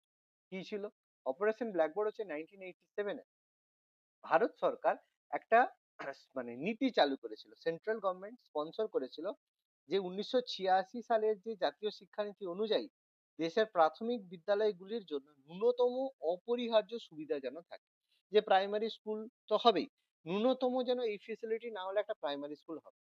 যেমন দুটো মিনিমাম ঘর থাকতে হবে, দুজন শিক্ষক থাকতে হবে, টয়লেট থাকতে হবে, একটা পানীয় জলের ব্যবস্থা থাকতে হবে, আর ব্ল্যাকবোর্ড থাকতে হবে। তো তোমাদের যদি মনে থাকে, মানে মনে আছে কিনা জানি না, আমি যে প্রাইমারি স্কুলে পড়তাম, ঠিক আছে, তখনও কিন্তু, তখন 1987 তো নয়, আরো অনেক পরে পড়েছি, তো যখন পড়েছি তখন কিন্তু সেই দেখেছি সেই দুটো ঘরই ছিল, দুজন শিক্ষকই ছিল, টয়লেট ছিল, পানীয় জল ছিল, আর ব্ল্যাকবোর্ড ছিল। ঠিক আছে, তো তারপরে মানে আমরা প্রাইমারি স্কুল থেকে বেরোনোর পর তারপরে দেখেছি যখন 2009 সালে আমাদের যে সবার জন্য শিক্ষা কার্যকরী হয়, তারপরে প্রাইমারি স্কুলগুলো রমরমা হয়, মানে প্রাইমারি স্কুলের জন্য ফেসিলিটি থেকে শুরু করে সবকিছু বাড়ানো হয়। তার আগে পর্যন্ত কিন্তু এটাই ছিল। অপারেশন ব্ল্যাকবোর্ড 1987 ভীষণ গুরুত্বপূর্ণ, যেটা দ্বিতীয় শিক্ষানীতির আন্ডারে করা হয়েছিল। এর উদ্দেশ্য ছিল যে প্রাথমিক শিক্ষার মান উন্নয়ন এবং সার্বজনীন করকে, আর এখনকার দিনে প্রাইমারি স্কুলগুলো একদম সাজানো গোছানো, একদম বিশাল ব্যাপার। ঠিক আছে, যদিও পড়াশোনা কিছু হয় না, শুধু মানে ওই চাল দেওয়া হয়, ঠিক আছে, কিন্তু কিছু করার নেই, বিল্ডিং তো ভালো আছে। ঠিক আছে, তারপর 2000 বা 2001 সর্বশিক্ষা অভিযানটা। ওটা তো 2002 সালে তো অলরেডি ওটা পাস হয়েছিল 86তম অ্যামেন্ডমেন্টের মাধ্যমে, কিন্তু এটা কার্যকরী হয়েছিল কবে? 2009 সালে। 2009 সালে এটা কার্যকরী হয়। 2002 হুম সালে হুম হুম একটা আইন পাস হয়েছে, হুম। এবার আইনটাকে তো কার্যকরী করতে হবে। সেটা হয়েছিল 2009 সালে, 2009 যখন আমাদের হচ্ছে ওই বলে মনমোহন সিং ছিলেন প্রাইম মিনিস্টার, তিনি 2009 সালে এটাকে কার্যকরী করেছেন। আইনটা দুয়ে হয়েছিল। হুম, আচ্ছা, জনার্দন রেড্ডি কমিটি 1992, তো এই 1992 সালে জনার্দন রেড্ডি কমিটি 1986 সালে গঠন করা হয়েছিল কেন? এই যে জাতীয় শিক্ষানীতি 1986 হয়েছিল, সেটা সঠিকভাবে কাজ করছে কিনা সেটাকে পর্যালোচনা করার জন্য। তো এটা বেসিক্যালি ছিল যে প্রাথমিক শিক্ষা থেকে উচ্চ শিক্ষা পর্যন্ত ব্যাপক সংস্কারের জন্য কর্ম পরিকল্পনা, প্রোগ্রাম অফ অ্যাকশন প্রণয়ন করা হয়েছিল, মানে ঠিকঠাক ভাবে এই পরিকল্পনা কাজ করেছে কিনা দেখার জন্য। এর মধ্যে তৈরি হয়েছিল দ্য ভেরি ফেমাস নবোদয় বিদ্যালয়। প্রত্যেকেই জানি নবোদয় বিদ্যালয়, এটা পরীক্ষায় প্রচুর আসে, যে নবোদয় বিদ্যালয় গঠিত হয়েছিল কোন কমিটির সুপারিশ অনুযায়ী? 1992 সালে জনার্দন রেড্ডি কমিটি। নবোদয় বিদ্যালয় কি, যেসব গরিব যেসব বাচ্চারা রয়েছে 75% দরিদ্রদের জন্য সংরক্ষিত থাকবে, আবাসিক হবে, সেখানে দরিদ্র তারা থাকবে, এন্ট্রান্স পরীক্ষা অবশ্যই দিতে হবে, তুমি যদি পড়াশোনায় ভালো হও তো সেখানে থাকবে, খাওয়াবে দাওয়াবে, ঘুরবে, নবোদয় থেকে হবে। 25% শহরের জন্য, আর 25% থাকবে, মানে 75% থাকবে গ্রামের জন্য। ঠিক আছে, শৈশবের প্রাথমিক যত্ন সিইসিসিই, এটা বেসিক্যালি ছিল যাতে চাইল্ড যেটা রয়েছে, মানে education for child centric education, মানে শিশুদের কতটা যত্নের সাথে পড়ানো যাবে, সেটা কিন্তু জনার্দন রেড্ডি কমিটি সুপারিশ করেছিল। এটাও কিন্তু প্রচুর পরীক্ষায় আসে। এবং প্রথমবার ভোকেশনাল যে বৃত্তিমূলক শিক্ষা, তারও সুপারিশ করেছিল জনার্দন রেড্ডি কমিটি। জনার্দন রেড্ডি কমিটির সুপারিশ ভীষণ ভাইটাল, তার মধ্যে নবোদয়, শৈশবের ইয়ে ইসিসিই, তারপর বৃত্তিমূলক শিক্ষা ভোকেশনাল, এগুলো কিন্তু সুপারিশ ছিল, প্রচুর পরীক্ষায় আসে। ঠিক আছে, আমি এমসিকিউ করাবো, সব ক্লিয়ার হয়ে যাবে কত কি কি পড়তে হবে, কতটা পড়তে হবে। এবার আমাদের দা বেস্ট ইম্পর্টেন্ট জাতীয় শিক্ষানীতি 2020। তো সেখানে স্লোগানটাই খুব সুন্দর, কেরানি তৈরি না, প্রকৃত শিক্ষার গুরুত্ব বিজ্ঞান বোধে। তো আমরা দেখো ছোটবেলা থেকে আমাদের বাবা মা কি বলেছে, যে ভালো করে পড়, একটা চাকরি পেতে হবে, কেরানির চাকরি পেতে হবে, একটা ক্লার্ক হতে হবে। তবে ছোটবেলা থেকে তোমাদেরও বলেছে, আমাদেরও বলেছে, তো অসুবিধে কিছু নেই, কারণ আমাদের মনে হচ্ছে বাবু কত বেশি কিছু জানার দরকার নেই, এটা কেরানি হলেই বাবা হবে। ঠিক আছে, তো যাই হোক সেটা তো বলে লাভ নেই, তো তারপরে তো আর নতুন করে কিছু বলছি না। তো সেটা দেখতে গিয়ে দেখা গেছে যে মানে বেশিরভাগ স্টুডেন্টরা ওই জন্য আর মানে মানুষ তো আর যা হওয়ার হয়েছে, নতুন করে কিছু বলে লাভ নেই। তো কেন্দ্রীয় মন্ত্রী ছিল শ্রী রমেশ পোখরিয়াল। তো জাতীয় শিক্ষানীতি প্রথম 1968 হয়েছিল, তারপর 1986 হয়েছে। 68, 86 দেখো মনে রাখা খুব সহজ ব্যাপার। রাজীব গান্ধী, তারপরে ইন্দিরা গান্ধী। তারপরে প্রথম জাতীয় শিক্ষানীতি প্রণীত হয়েছিল, এটা 1992 সালে তার কিছুটা পরিবর্তন করা হয়েছিল, যেটা আমাদের জনার্দন রেড্ডির মধ্যে বলছে। এবার এই 1992 সাল থেকে 2020-র মধ্যে শিক্ষা খাতে অনেক রকম পরিবর্তন এসেছে। আমরা দেখেছি অলরেডি, এখন অনলাইন ব্যবস্থা হয়েছে, পড়াশোনা পিডিএফ হয়েছে, অনেক কিছু পরিবর্তন হয়েছে। এবং মানুষ হচ্ছে পড়াশোনার এখন বর্তমানে চাহিদা পরিবর্তন হয়েছে সবকিছু। জনগণ এখন যদি তোমাকে বলা হয়েছে আগের মতো বই পড়ো, তুমি বলবে ধুর কে বই পড়বে। তুমি যদি একটা পিডিএফ দেওয়া হয় তাহলে বলবে হ্যাঁ স্যার পিডিএফটা পড়ে নিচ্ছি। অভ্যেস হয়ে গেছে, ফোনে পড়ে এখন অভ্যেস হয়ে গেছে। তো সেই জন্য এখন আর বই নিয়ে কাউকে পড়তে বসতে বলাটা খুব চাপের ব্যাপার। ঠিক আছে। আর দ্বিতীয় কথা, বই আজকের দিনে পাওয়াটাও খুব কষ্ট করবে, ভালো একটা বই। এবার সেই জন্য জনগণের চাহিদা অনুযায়ী শিক্ষার পরিবর্তন প্রয়োজন। এই জন্য ভারত সরকার নতুন শিক্ষানীতি নিয়ে এসেছে। এটা বেসিক্যালি একটা অন্তর্ভুক্তিমূলক শিক্ষা, যেখানে অনেক রিসার্চ, প্রচুর গবেষণা, অভিজ্ঞতা এবং অনেক বিশেষজ্ঞের মতামতের বিবেচনা করে করা হয়েছে যে এই এখন ভারতীয়দের এই ধরনের শিক্ষা দরকার, এর ফলে আমরা মানে বিদেশের সঙ্গে কম্পিটিশন করতে পারি, এইসব ব্যাপার। ঠিক আছে। তো এটা 2019 সালের একটা ড্রাফট তৈরি হয়, যার খসড়া সভাপতি ছিলেন ডক্টর কে কস্তুরী রঙ্গন। তো তার এই জন্য এটাকে কস্তুরী রঙ্গন মানে আমাদের শিক্ষানীতি বলা হয়ে থাকে। নামটা আমাদের খুব গুরুত্বপূর্ণ। কস্তুরী রঙ্গন কমিটির সুপারিশ হয়। তো এটা বেসিক্যালি ছিল শিক্ষার্থীদের জ্ঞান এবং দক্ষতা পরিমাপ করবে। এটা তাদের ইকুইটি, অ্যাক্সেস, গুণমান এবং জবাবদিহিতা এবং সামর্থ্যের ভিত্তি স্তম্ভের উপরে গঠিত। মানে বেসিক্যালি ইকুইটি মানে এগুলো হচ্ছে আহ, কত টাকা ইনভেস্ট করা হবে, এর ফলে সাধারণ মানুষ সাধারণ যারা শিক্ষা তারা কতটা শিক্ষার অধিকার পাবে, কতটা গুণমান শিক্ষা পাবে। তো এটা কতটা বেটার হচ্ছে তার জন্য জবাব দেওয়া হবে, কতটা টাকা ইনভেস্ট করতে পারবে তার উপরে গঠিত। এটা 2020 সালে এই নীতি বৈধতা পায়, যেটা আমাদের কথা। এখান থেকে পড়তে হবে কি, সেই সময় তৎকালীন এবারে কেন্দ্রীয় মন্ত্রী কে ছিলেন, বাবু মন্ত্রী পড়তে হবে। আমাদের স্লোগানটা পড়তে হবে অবশ্যই, কোন কমিটির সুপারিশে হয়, কস্তুরী রঙ্গন কমিটির সুপারিশ অনুযায়ী পড়তে হবে। ব্যাস এইটুকু, এখানে আর বেশি কিছু নেই। এবার আমাদের ঢুকছে কি কি পরিবর্তন করা হচ্ছে। প্রথম পরিবর্তন, আমাদের যে এতদিন নাম ছিল কেন্দ্রীয় মানব সম্পদ উন্নয়ন মন্ত্রক, তার নাম পরিবর্তন করে রাখা হয়েছে শিক্ষা মন্ত্রক। এখন আর কিন্তু কেন্দ্রীয় মানব সম্পদ উন্নয়ন মন্ত্রক নেই, এখন তার নাম হয়ে গেছে শিক্ষা মন্ত্রক। ভালো কথা। এর সাথে শিক্ষানীতিতে, এই নতুন শিক্ষানীতিতে স্কুল শিক্ষা, উচ্চশিক্ষার পাশাপাশি পেশাগত শিক্ষাও অন্তর্ভুক্ত হবে। পেশাগত শিক্ষা মানে যে ইঞ্জিনিয়ারিং শিক্ষাকে বলা হয় পেশাগত শিক্ষা, মানে যে শিক্ষার ফলে তুমি কোনো একটা পেশায় যেতে পারো। জিডিপির 6% খরচ করা হবে, এখন 1.7% খরচ হয়, বলছে 6%। প্রত্যেকবারই টার্গেট থাকে 6%, হয় না আর কোনোবার। ঠিক আছে। এবার 6 থেকে 14 বছরের যে ন্যাশনাল এডুকেশন পলিসি ছিল, এতদিন বলা ছিল 6 থেকে 14 বছর পর্যন্ত পুরো একদম পাস ফেল মানে সব ফ্রি দেবে। এখন বলছে না, 6 থেকে 14 নয়, এবার 3 থেকে 18 পর্যন্ত, যার মধ্যে 8টির আন্ডারে আসতে চলেছে। 3 বছরের বাচ্চাকে একদম সেই লোয়ার কেজিতে ভর্তি করে দাও, একদম 18 বছর পর্যন্ত রাইট টু এডুকেশন, মানে ক্লাস 12 পর্যন্ত রাইট টু এডুকেশন প্রত্যেকে মানে বিনামূল্যে যেন শিক্ষা পায় ক্লাস 12 পর্যন্ত। সেই জন্য এখন আর প্রাথমিক শিক্ষা নয়, 18 বছর পর্যন্ত শিক্ষার অধিকার থাকবে। মেয়েদের শিক্ষা তো সব জায়গায় গুরুত্ব আছে। এই শিক্ষার জন্য রেগুলেটরি বডি তৈরি করা হবে। রেগুলেটরি বডি রাষ্ট্রীয় শিক্ষা আয়োগ তৈরি করা হবে। রেগুলেটরি বডি মানে দেখবে যে সব ঠিকঠাক কাজকর্ম হচ্ছে কিনা, রেগুলেশন করার জন্য। যার হেড হবে প্রধানমন্ত্রী, মানে প্রাইম মিনিস্টার ডাইরেক্ট এটাকে মনিটরিং করতে চলেছে। বিদেশের 100টা সেরা কলেজকে বলা হয়েছে ভারতে ক্যাম্পাস তৈরি করা, মানে ভাবো অক্সফোর্ড কেমব্রিজ এসে আমাদের এখানে ক্যাম্পাস তৈরি করবে। ডিজিটাল শিক্ষার গুরুত্বের জন্য NETE গঠন করা হবে, ন্যাশনাল এডুকেশন টেকনোলজি ফোরাম গঠন করা হবে। বিভিন্ন কোর্স মানে যেসব আমাদের যে অনলাইন যে কোর্স হয়, সেই কোর্স গুলো সব 8টা আঞ্চলিক ভাষায় করা হবে। কেউ যদি চায় তামিলে পড়বে, তেলেগুতে পড়বে, বাংলায় পড়বে, হিন্দিতে পড়বে, ইংরেজিতে পড়বে, এরকম 8টি ভাষায় বিভিন্ন যে কোর্স সেগুলো চালু করা হবে। লার্নিং এর উপরে জোর দেওয়া হবে, মানে যারা এডুকেশন লার্নিং যেটা বললাম, এবং 8টি ভাষা অনলাইনে পড়াশোনা হবে। এর সাথে সাথে আমাদের যে ভাষা, সাহিত্য, সঙ্গীত, দর্শন, শিল্প, নৃত্য, থিয়েটার, গণিত, পরিসংখ্যান মানে স্ট্যাটিস্টিক্স, সায়েন্স, সমাজ বিজ্ঞান, অর্থনীতি, ক্রীড়া সমস্ত বিভাগের উপরে ফোকাস করবে এই ইউনিভার্সিটি গুলো। মানে এক কথা একদম হিউজ সুন্দর প্যাকেজের কথা বলা হচ্ছে।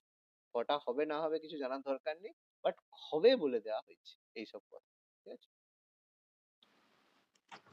স্যার ই কোর্সে কি 4টি আঞ্চলিক ভাষা না 8টি ওটা? আটটি আঞ্চলিক ভাষা। আচ্ছা আচ্ছা। পুরো এখানে যা আছে এগুলো সব ইংরেজিতেই লেখা আছে, সব ইংরেজি। এবার স্কুল স্তরে শিক্ষাকে পরিবর্তন করে বলা হয়েছে কি 10+2 হবে না, এবার থেকে 5+3+3+4 হবে।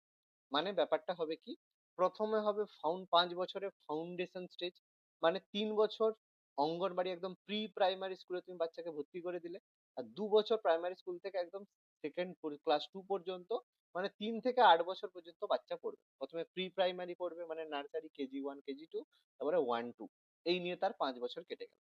এবার প্রিপারেটরি সেটা ফাউন্ডেশনাল স্টেজ, তারপরে প্রিপারেটরি স্টেজ ক্লাস 3 থেকে ক্লাস 5 পর্যন্ত, মানে 8 থেকে 11 বছর পর্যন্ত তাকে রেডি করা হবে, প্রিপারেশন করা হবে। তারপরে মিডল স্টেজ ক্লাস 6 থেকে ক্লাস 8 পর্যন্ত, 11 থেকে 14 বছর পর্যন্ত তার মিডল স্টেজ হবে। আর সেকেন্ডারি এজ মানে ক্লাস 9 থেকে ক্লাস 12 পর্যন্ত 4 বছরের, মানে মাধ্যমিক আর পরীক্ষা থাকবে না। এটা বলে দেওয়া হচ্ছে। ঠিক আছে? আর বলা হয়েছে যে 3 বছরের যে আর্লি চাইল্ডহুড কেয়ার এডুকেশন, একটু আগেই যে বলছিলাম ECCE, যেটা আমরা ওর সঙ্গে বলেছিলাম, এর সাথে সাথে এটা চালু করা হবে এবং দশম শ্রেণীর বোর্ড পরীক্ষার পরিবর্তে 9 থেকে 12 পর্যন্ত 8টা সেমিস্টারে পড়তে হবে। মানে 4 বছর, 9 10 11 4 বছর, 8টা সেমিস্টারে হবে, মানে একদম ক্লাস 12 গিয়ে তুমি পরীক্ষা দেবে। এটা সুপারিশ করা হয়েছে। এবার একটা বিশেষ ভালো জিনিস বলা হয়েছে কি, আলাদা করে কোনো সায়েন্স, আর্টস, কমার্স থাকবে না। মানে কারো যদি মনে হয় আমি ফিজিক্স পড়বো, তার সাথে হিস্ট্রি পড়বো, সে পড়তে পারে। মানে ফিজিক্স, হিস্ট্রি, ডান্স, তার যে কোনো পছন্দের 3টে সাবজেক্ট পড়তে পারে। ঠিক আছে? সব রাজ্য এবং কেন্দ্রের স্কুলকে 3য় শ্রেণী পর্যন্ত বাধ্যতামূলক শিক্ষা নিশ্চিত করতে হবে সবার জন্য, ক্লাস 3 পর্যন্ত পড়তেই হবে। ষষ্ঠ শ্রেণী থেকে বৃত্তিমূলক পরীক্ষা শুরু। ঠিক আছে? বৃত্তি পরীক্ষা আমরা জানি, বৃত্তি পরীক্ষা আমরা ছোটবেলায় দিতাম। ক্লাস 6 থেকে বৃত্তিমূলক পড়াশোনা শুরু। এবং ন্যূনতম 2025-এর মধ্যে ন্যূনতম 50% স্কুল এবং উচ্চশিক্ষার জন্য বৃত্তিমূলক প্রশিক্ষণের লক্ষ্যমাত্রা দেওয়া হয়েছে। এই জন্য এখন স্কুলগুলো মানে স্কুলে এই জন্য প্রশিক্ষণ দেওয়া হবে কেউ যাতে বৃত্তি পরীক্ষা পাস করে। ইন্টার্নশিপের শুরু থাকবে ক্লাস 12 পর্যন্ত, বৃত্তিমূলক বিষয়ে ইন্টার্নশিপ করার সুযোগ। ইন্টার্নশিপ মানে বুঝতে পারছো, সাপোজ ধরো তুমি কোনো একটা কাজ শিখলে, এবার সেই কোনো একটা কোম্পানিতে গেলে, সেখানে গিয়ে তুমি ইন্টার্নশিপে 3 মাসের ইন্টার্নশিপ করলে, মানে হাতে কলমে কাজ শিখলে, তাহলে তার জন্য স্কুল বলবে হ্যাঁ তুমি ইন্টার্নশিপে যাও, কোনো সমস্যা নেই, সেখানে তুমি শিখবে।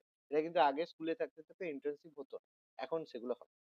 ক্লাস 6 থেকে কোডিং শেখার ব্যবস্থা থাকবে। কোডিং দিয়ে আমাদের বিভিন্ন সফটওয়্যার যে ডেভেলপমেন্ট, যেগুলো আমাদের যে এআই টিআই এসেছে এখন বর্তমানে, তো সেই কোডিং শেখার ব্যবস্থা হবে ক্লাস 6 থেকে, যেটা জেনারেলি ক্লাস 12 এর বাচ্চাকেও শেখানো হয় না। পরে যে যদি কম্পিউটার নিয়ে পড়ে তখন সে কোডিং শিখতে পারে। তাহলে ক্লাস 6 থেকেই কোডিং শেখানো হবে, যে পড়ার পড়বে। ভোকেশনাল শিক্ষাও ক্লাস 6 থেকে থাকবে।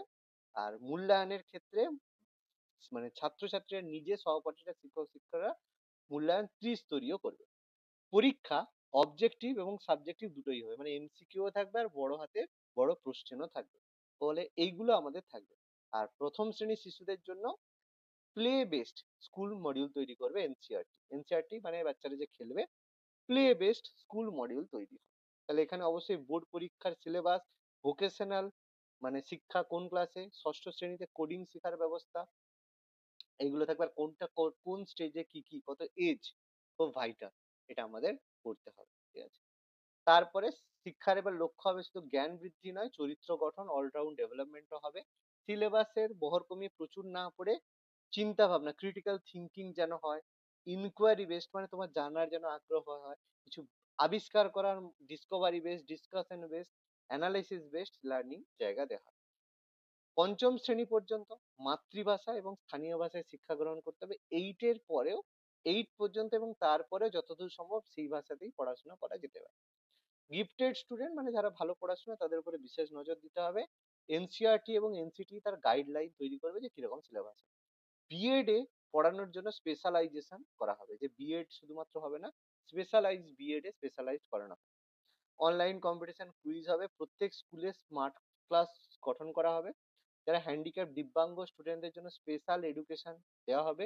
অ্যাডাল্ট এডুকেশনের উদ্দেশ্য দেওয়া হয়েছে। মাঝখানে দেখো কয়েকবার চালু হয়েছিল, স্কুলে যদি পড়তে মনে আছে অ্যাডাল্ট এডুকেশন কিছুদিন চালু হয়েছিল, সম্ভবত 1 বছরই আমি দেখেছি, 1 বছর বা 2 বছর, আবার বন্ধ হয়ে গেছে, যেটাকে সেক্স এডুকেশন বলা হয়। এটা আজকের দিনে খুব প্রয়োজন রয়েছে, কিন্তু যাই হোক কিছু বলে লাভ নেই। সংস্কৃতকে স্কুল স্তরে গুরুত্বপূর্ণ বিষয় হিসেবে তুলে ধরা হয়। তা আমরা সংস্কৃত পড়তে চাই না, কিন্তু যদি কেউ জানো বা হয়তো নাও জানতে পারো যে সবচেয়ে বড় ইঞ্জিনিয়ারিং কোন দেশে হয়, সেই দেশের ইঞ্জিনিয়ারিং হচ্ছে সবচেয়ে টপ। সেটা কোন দেশ? সেটা হচ্ছে জার্মানি।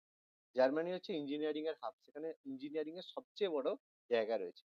তো তুমি যদি জার্মানিতে গিয়ে ইঞ্জিনিয়ারিং পড়তে চাও, সেখানে তোমাকে একটা ভাষা জানতে হবে মাস্ট, সেটা হচ্ছে সংস্কৃত, কারণ সেখানে সমস্ত ইউনিভার্সিটিতে ইঞ্জিনিয়ারিং পড়ানো হয় সংস্কৃত। ঠিক আছে? ফলে ব্যাপারটা বুঝতে পারছো, হাসাহাসি করতেই পারো, কিন্তু সংস্কৃত ছাড়া বিদেশে চলবে না। ওকে, এই ব্যাপার। ওই জন্য সংস্কৃতের উপরে গুরুত্ব দেওয়া হচ্ছে। কলেজ স্তরে যে বলা হয়েছে যে মাল্টি ডিসিপ্লিনারি মানে উচ্চ প্রতিষ্ঠান গড়ে তুলতে হবে, সমস্ত শিক্ষা প্রতিষ্ঠানগুলোকে মাল্টি ডিসিপ্লিনারি করতে হবে। মানে মাল্টি ডিসিপ্লিনারি কথার অর্থ হচ্ছে সব একদম মানে অনলাইনের যে পুরো ব্যবস্থা সেটার কথা বলা হচ্ছে। এবং সমস্ত যে কলেজে একটা এনটিএ চালু করা হবে। এনটিএ মানে প্রবেশিক পরীক্ষা। তুমি কলেজ যদি ভর্তি হতে চাও, একটা কমন এক্সাম দিতে হবে, তবে এটা অপশনাল, যদি কলেজ চায় নাও করতে পারে, কিন্তু প্রবেশিকার পরীক্ষার মাধ্যমে তোমাকে ঢুকতে হবে। তো অনলাইন প্রোগ্রাম থাকবে, সমস্ত শেখানো হবে।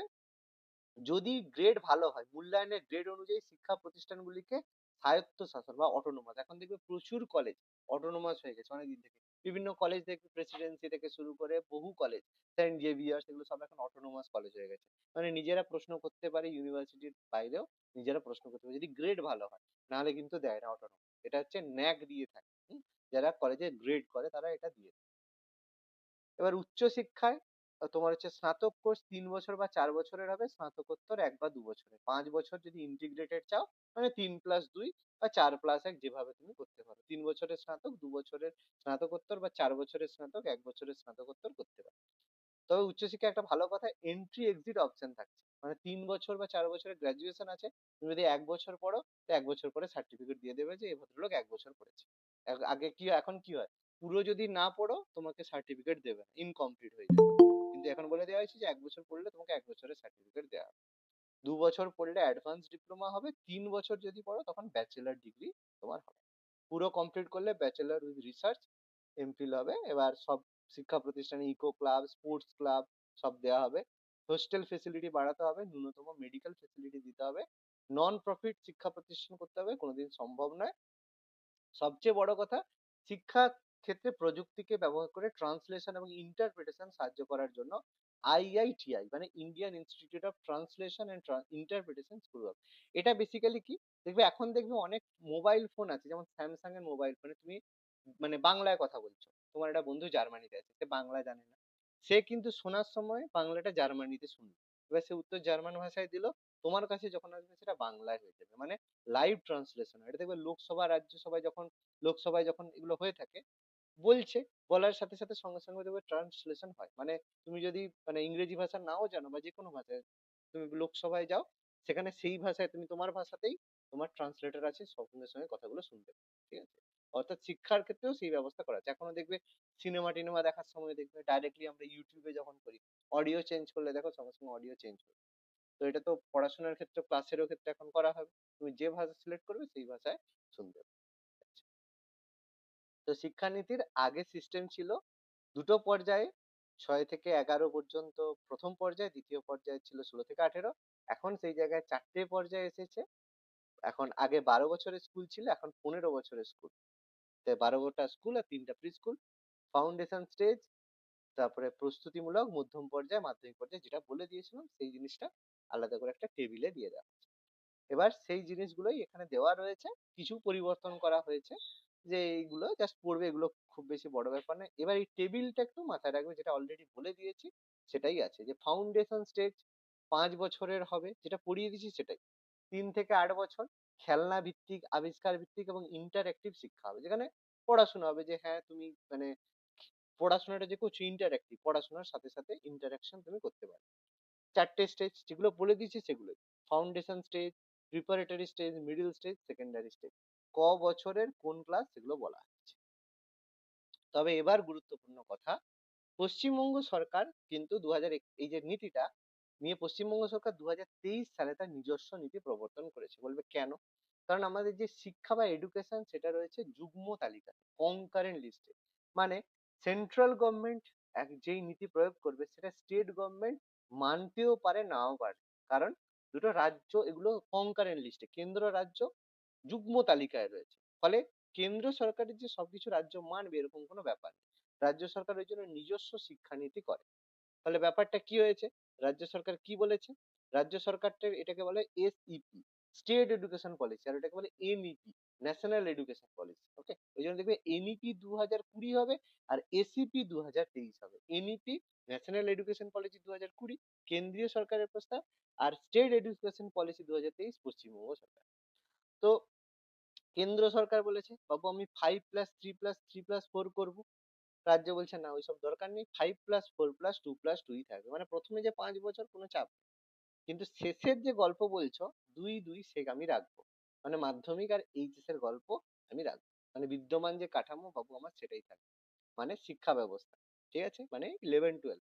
তো ওই পশ্চিমবঙ্গ সরকার বলছে না মাধ্যমিক আমার চলবে, কোনো চাপ নেই, আমি ওটা পালন করবো। তো পশ্চিমবঙ্গ সরকার মনে করে যে বর্তমানের কাঠামো রাজ্যের শিক্ষাগত প্রয়োজনীয়তার সাথে যুক্তিসম্মত, এতে গ্রামীণ ছাত্রদের সুবিধা। সেই জন্য রাজ্য সরকার এটা গ্রহণ করেনি। 4 বছরের যে ধারাবাহিকতা উচ্চ মাধ্যমিক সে বলছে না 2 বছরের যেরকম 11-12 সেপারেট হবে সেরকমই হবে। তবে পার্থক্য এটাই যে 11-12 আগে বছরে একটা দিতে হতো, মানে পুরো 11 হওয়ার পরে হাফ ইয়ারলি হতো, অ্যানুয়াল হতো। এখন সেটাকে সেমিস্টার পদ্ধতিতে করে দেওয়া হচ্ছে। মানে উচ্ছন্নে যতটা নিয়ে গেছিল আরো বেশি উচ্ছন্নে যাতে যায় সেই ব্যবস্থাই করে দিচ্ছে। মানে এইচএস এ এবার সেমিস্টার পদ্ধতি হবে। ভাষানীতি, এটা যা আছে সব ব্যাপার, কোনো 5 পর্যন্ত আঞ্চলিক ভাষায় পড়াশোনা।